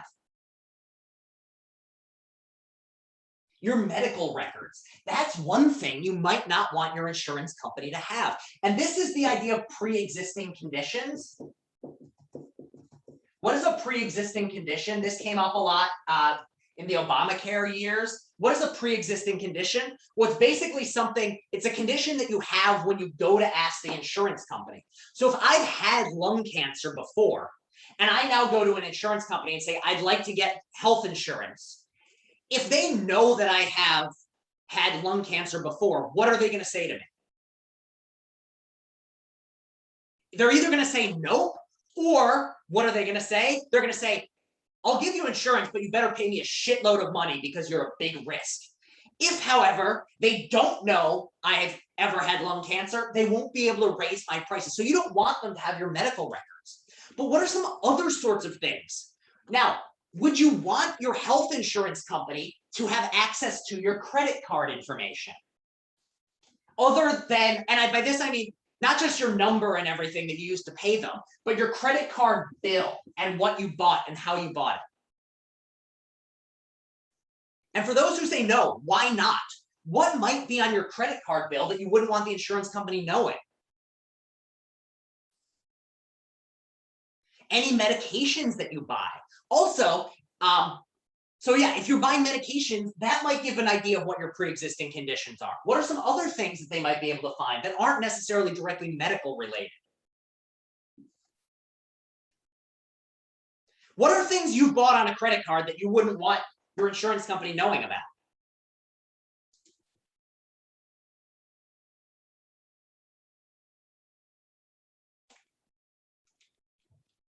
Well, let's go with Amazon then. Your Amazon orders. What would be the worry about an insurance company getting access to your Amazon orders? Well, what are some of the things you've bought on Amazon? Well, think for a second, what are some things that you've bought on Amazon that suggest that you might live a dangerous lifestyle that you wouldn't want your insurance company knowing about? What are some things you've bought where if you found out, if the insurance company were to find out you bought that thing, they might reconsider how much they ask you to pay each month? Snowboards and bike helmets are good ones. If you're buying a snowboard on Amazon and your insurance company finds out about it, what does that signify? Well, you snowboard a good amount. And what happens when you're snowboarding? Most of the time you have a great time, but what else can happen? You break bones. The insurance company is not going to want to charge you the same amount as somebody who never goes outside their house. Another thing, bike helmets, especially if you're buying a bike helmet in New York City. Biking in New York City is treacherous. So this is another thing where if you're buying something in New York City, another thing would be like a gun. Your insurance company doesn't want to know that you're buying a gun because, or you don't want your insurance company to know you're buying a gun because, again, guns are dangerous. So all of these are ways in which your insurance company is able to get information about you that you wouldn't want them to do. And why does this matter? Well, because all that data that we were talking about being collected with cookies by Amazon could now be sold to your insurance company. And that is now possible because of how easy it is to exchange data. Because terabytes of data can be exchanged very quickly now. Because people have access to things like the cloud. You can access this information from everywhere. Insurance companies can now get this sort of information about you like never before. Google has been selling medical records to insurance companies. These sorts of things happen. It's an illegal gray area, but it happens. Amazon, if they want to, can sell this information to your insurance company. That is something that affects your life. That is something which reduces your decisional privacy. If you can't afford insurance, you can't go snowboarding on the regular because it is too unsafe for you. You no longer have the ability to decide to go snowboarding because you cannot afford it, because your insurance company has jacked up your rates because they know from Amazon that you bought that snowboard. Somebody who bought their snowboard with cash, by contrast, will have a lower insurance company. So your hobbies, what you're able to do, what you're able to afford is going to be determined partly by how easy it is for companies to exchange data with each other. So does that make sense to everyone? How something as simple as we now store our data on computers and exchange things on the cloud is reducing how much control we have over our lives, because people who didn't have access to certain information before are now able to get that access and draw a fuller picture and use that information for their own benefits and against you. Does all of this make sense to everyone? And are people beginning to, I think Justin was one who his response was the same I often have with this is, I don't have privacy, so what? But are people beginning to see more about why it's something that we should care about a bit more than we think about in our everyday lives? Yeah, it just has these major impacts that you can't really think about until you sit down and really work our way through it. Does anyone have any more questions on data gathering, data exchange, and the ways in which these things are directly impacting your life, even if you don't realize they are? Does anyone have any more questions on this stuff? Comments, concerns? And yeah, and Kevin, I think there's a trade. The trade-off is worth all the bad sides. And I think that this is the sort of situation in which, at the very least, and I don't think you're wrong, to be clear, I don't think you're wrong that in the end, the trade-offs are worth it. But what I want to highlight is just that there are trade-offs, and I think everyone has to decide for themselves what level of privacy they feel is okay. And also be aware that because of this nature of thing, you have to be, and Kevin, what I think is right is if you are aware of these ways in which you can lose your privacy and you go out of your way to ensure that you have some more privacy than other people in this crazy data exchange world, then I think you can get the good stuff without the bad stuff. But you have to know what ways this information is being used against you and what ways in which. The other thing with this is there's a reason that economic inequality in the world and in this nation is increasing at the exact same time that privacy is decreasing. Because what this means is the people who have the money to get access to large amounts of data have more control relative to the average person than ever before. So there's a reason why Jeff Bezos is a multi-billionaire. And it's not just because he sells lots of stuff. It's largely because he has data that he can sell. And because of this, it is just leading to this income inequality that we've never seen before, you know? This is just like a useful way of, we hear Jeff Bezos is a billionaire and we think billionaire, that's only one letter different than a millionaire. But like, let's pause and think for a second. How many of you would be okay making $100,000 a year for the rest of their lives? I sure as hell would. I would love that.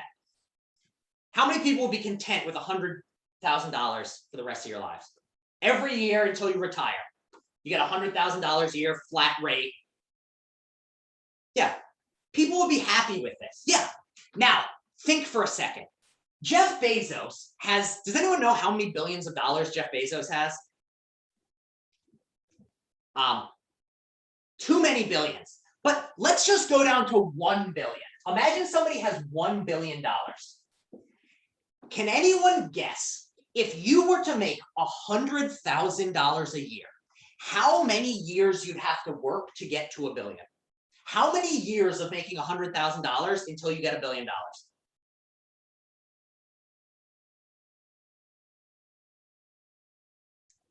You can do the math if you want, or you can just like gut feeling. Jeff Bezos is 191 or 193.1 billion. Thank you, Jasmine. So yeah, so this is going to be even more. So how long do you think it would? Yeah, 10. Kevin is correct. He just did the math. 10,000 years. How many of you plan on living to 10,000? we have one immortal soul in this class. If you're immortal, I don't know why you're bothering to take this class, but you know, yeah, 10,000 years of making $100,000. That is insane. This amount of money that we want to have a year, like most of us would be happy for us to make as much money, making $100,000 a year, to get to Jeff Bezos level. We need 193 times 10,000, which is, I guess it would just be this. 1.9 million years to make as much money as Jeff Bezos has if we made $100,000 a year. That is, and this income inequality is very closely tied with how much money, like basically, Facebook isn't free. Your information is how you pay Facebook. Google searches aren't free. You just pay in information. And that information turns into money for them as they sell that information to advertisers. So whenever you think like a free to use anything, free to play video games, exact same thing, you pay in your information. And I think Kevin's right that in a lot of cases, it is worth it. But before you can decide, is it worth it, you need to know the facts of the matter. And what we're going to start talking about in 2 classes is we're going to start talking about some of the creepier ways in which this sort of information can be used and some of the more extreme ways, and also some ways that it can go wrong. So we'll be looking at big data. We're going to be looking at cases like the fact that Target is able, based on your purchases, to predict with relative accuracy whether you're pregnant or not before you're showing, and what month of pregnancy you're in based on what your purchases are. And once a company starts being able to predict when you're pregnant before your parents know, then people start to get a little creeped out. And again, if you're like Kevin, and I think I lean this way on certain feelings and not other ways, where you think like, you know what, at the end of the day, it's still worth it. I don't disagree with you. But I think before we can decide for ourselves, is it worth it? We need to look at what the facts are. And so next time we'll be looking, or 2 times from now, we'll be looking at big data and the way in which this huge amount of data can be collected and the way in which it can be exchanged allows for what is called data mining, which is a completely new way in which data is used and ways in which people are predicted and the ways in which our lives really fall out of control as we lose control of this information. All right, I've now said everything about content-wise that I want to talk about today. Does anyone have any more thoughts they want to say on this topic or anything else we've covered so far? All right. So, question, trivia for those of you who are here at the beginning. What is our topic for next week? What are we going to be talking about? Papers, yeah. We're going to have a class next week. All we're going to be talking about is how to write a philosophy paper, what you should be looking for, how to approach it. The reading is a guidelines to writing a philosophy paper. Everything is philosophy paper related. Your weekly Blackboard discussion post assignment is on how to write a paper. If you haven't done any of the discussion boards up to this point, get them in. I won't take off points for lateness. It's still COVID. Hell, I forgot to post one week. So really, don't worry about it. Get it in. I won't take off points. Rogelio asked me, is big data the same as artificial intelligence? They are closely related, and we'll talk about it a bit more, but they are very closely related. And what you can think of artificial intelligence as is programs that are used to analyze big data, and the way in which big data gets used leads to artificial intelligence. So they're not the exact same thing, but they're very closely related. And they overlap considerably, and the ethical concerns overlap. Are there any last questions, comments, concerns before I stop the recording? All right, in that case, I'm going to stop the recording, tell you all to have a great weekend.